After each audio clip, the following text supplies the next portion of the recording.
Antar një bande shumë të famshme në Itali. Kush është i riu shqiptar që u arratis nga burgu natën e vitit të ri? Kristian Mohilla, 27 vjeç, është i riu shqiptar i arratisur gjatë natës së ndërrimit të viteve nga burgu i Vercellit në Itali.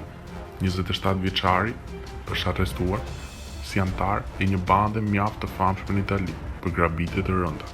Mediat italiane e konsiderojnë 27 vjeçarin si të rrezikshëm dhe të pa skrupullt. Por si ndodhi arratisja? Plani ishte bërë nga Mohilla dhe një bashkëadhetar tjetër, të dy në një qeli.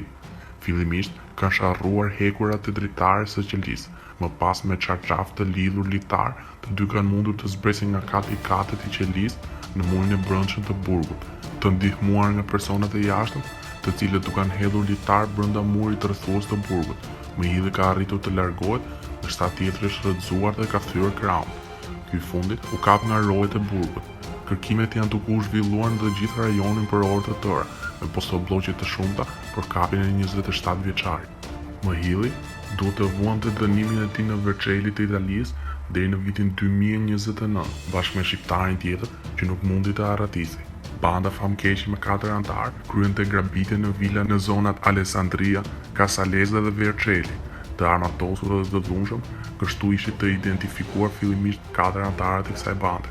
Me Mohillin që banonte në Tortona, u arrestua dhe Cesk Thani, Agustin Pjetër Gjokaj dhe Kristian Keqi. Banda goditi jo vetëm në zonën tonë, por edhe në Bresciano, në provincën e Bergamos.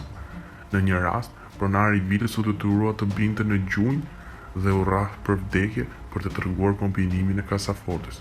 Kur Mohilla dhe bashkëpunëtori i tij u arrestuan, karabinierët në Itali gjetën armë, plumba dhe mjete të tjera që përdoreshin për vjedhje.